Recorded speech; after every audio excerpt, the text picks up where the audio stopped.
Yun, so mga kabiyahe ko dyan, kala ko madali. Magaling umupo. Ayan, nakaupo tayo sa bear. Wala tayo sa semento, walang iyakan. Gusto natin to, di ba? Pero pumunta nga tayo dito. Oh my God!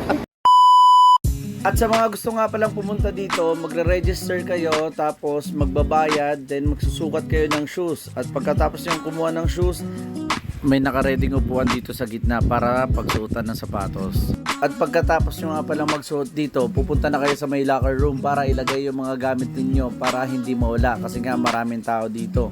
At sa mga gusto nga palang pumunta, huwag kayong mag-alala dahil pwede ang walk-in dito.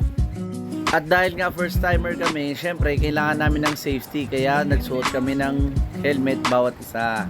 At naramdaman ko nga pinapawisan ako kaya nagpunas muna ako para pampapogi. Uy, panggap.